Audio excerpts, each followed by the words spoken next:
if America ever ceases to be good, America will cease to be great. Well, I'm pleased to...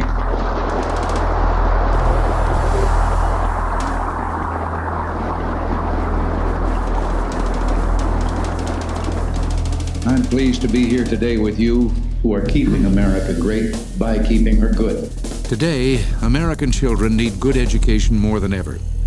But we can't get learning back into our schools until we get the crime and violence out. At Southwestern High in Detroit, once one of the city's most violent schools, firm discipline has raised the attendance rate from 53 to almost 87%. In my home state of California, at Sacramento's El Camino High, a discipline compact between parents and the school has helped achievement levels soar.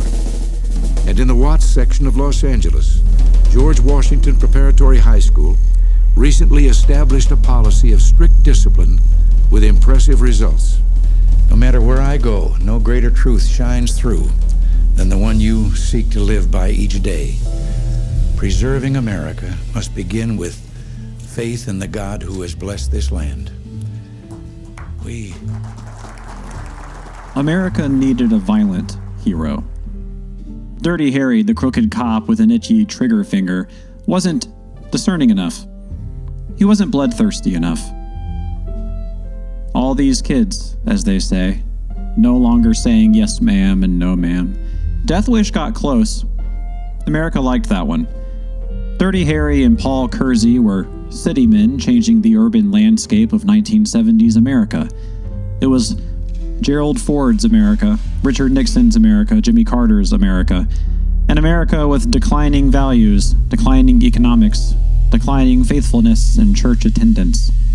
Declining. The governor of California ran for president. He was an actor from the Hays Code days of golden era Hollywood. He wasn't a major star. He was an also-ran, a B-picture man with A-picture dreams of world domination, dreams of returning back to the America of his youth when boys and girls said yes ma'am and no ma'am. His official portrait hanging in the White House was painted by Everett Raymond Kinsler, famed pulp comics artist for such titles as White Princess of the Jungle. The simpler time means danger. Danger to those you'd find facing the barrel of Dirty Harry's famous magnum. These heroes are institutions. Cops, fathers, husbands. But we needed something more. Something representing systems greater than the government. These guys were leftovers from the era of McCarthy. Even the 50s weren't the 50s, not really. Everybody who was there is dying and looking backward. What we have left is the results of the Red Scare, working just like it meant to. No, nothing's ever what it was, it turns out. It's portrayed as it could be, maybe as it should be, then remembered for the portrayal, then remembered as a dream. Back then, kids went to summer camp. They played in the water and took archery lessons and got into trouble. They cared about the people and their safety and their souls. Reagan promised an American hero, unafraid of spilling enemy blood. He was the hero in this story about American expansion. Like Andrew Jackson's westward imposition, Reagan shot America eastward and upward. He was the president of old-fashioned morals, of parental advisories, of MTV, of AIDS, of the things in the bedroom he didn't believe Americans should be doing. Small government for businesses, but big government for citizens. Put your thumb on the scale of morality and criticize the people for weighing too much. Can't we return to Catskill summers and unlocked doors? Can't we eat apple pie and catch a ball game? No, because the kids won't allow it. They're listening to punk rock and reading Karl Marx. The kids are getting wise and bold. They aren't scared enough. What happened to that good old-fashioned fear? They all believe in Satan now. They're using Ouija boards and practicing occultists. They're going to Alice Cooper concerts and making the sign of the devil. No. The kids aren't all right. They've been off since 1969. Traditional values should make a comeback. We used to hang people in the city square, the witches of Salem. The fear is a deterrent and a reminder for the rest. Lynchings are extensions of that, as are government raids, invasions of ourselves from within, so it only makes sense. It only makes sense that the heroes of the 80s turned out this way. The party of personal responsibility, bootstrapping against the odds, obsessions with crime rate. That generation would have a son who goes to camp. Maybe the child is disfigured and bullied and alone and there's nobody protecting him. It was those kids, those same kids making the sign of the devil that drowned him out in Crystal Lake. The very people supposed to take care of him let him sink to the bottom. Those kids need to pay, don't they? They need to experience a consequence or they'll never learn, will they? Parental responsibility, the regulation of the self, we can't trust them to do that on their own. We got to bring back discipline. The kids are too strong now. They're too independent. They're too rotten.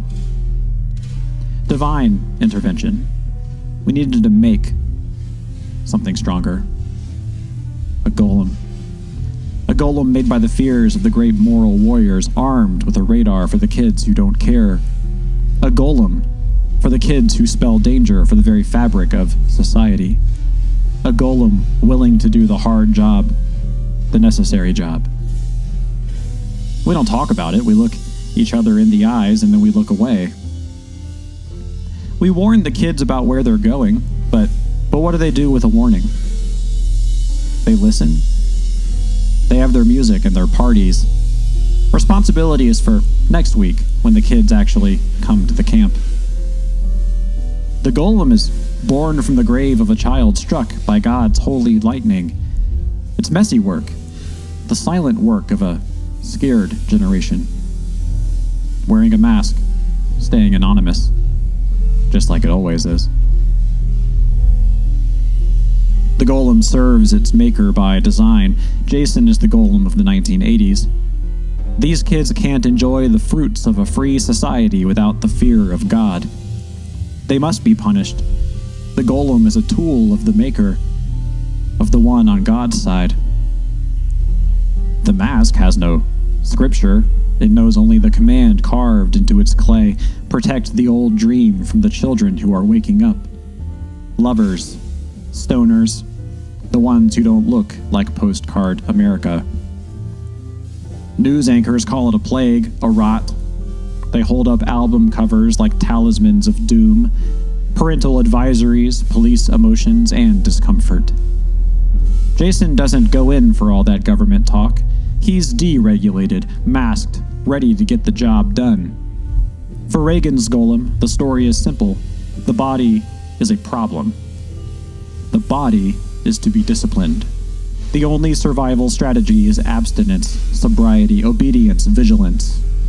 The final girl is the one who does her homework, who keeps the lights on, who returns the keys to the counselor's office. We pretend that means she's rewarded for goodness, but really she's rewarded for surveillance. She watched herself better than the others did. The message is for the living room, not the campfire. Your nostalgia is right. If only the kids would behave, the factory would reopen, the mortgage rate would go down, the flag would feel heavier in the wind. We can arrest our way back to normal. We can punish our way back to church. A golem is created to do work that a community claims is beneath it. It does the rough stuff so the maker can keep clean hands. We didn't mean for anybody to get hurt, they say.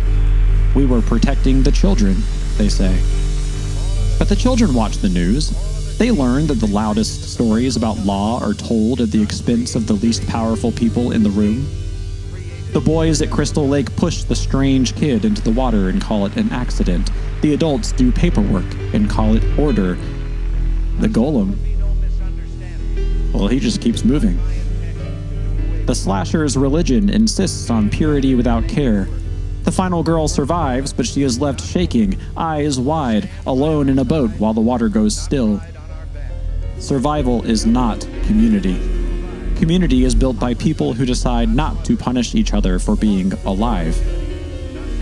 But a golem cannot learn, it cannot grow, it cannot apologize. The only thing a golem teaches is how to hide. Hiding is not morality, hiding is despair. A culture that teaches its children to hide should expect them to stop coming home. The kids were never the threat, the kids were the opportunity. The camp was never dangerous because of teenagers, it was dangerous because no one taught the adults what to do with their fear, so they subcontracted it to a myth, and then they called it policy.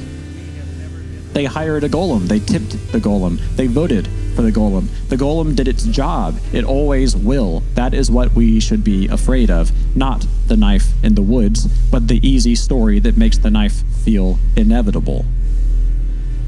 In the end, the mask floats. The lake is quiet, the camera holds. We wait for the hand to rise because habit is the oldest religion of all. Maybe it will. Maybe it won't.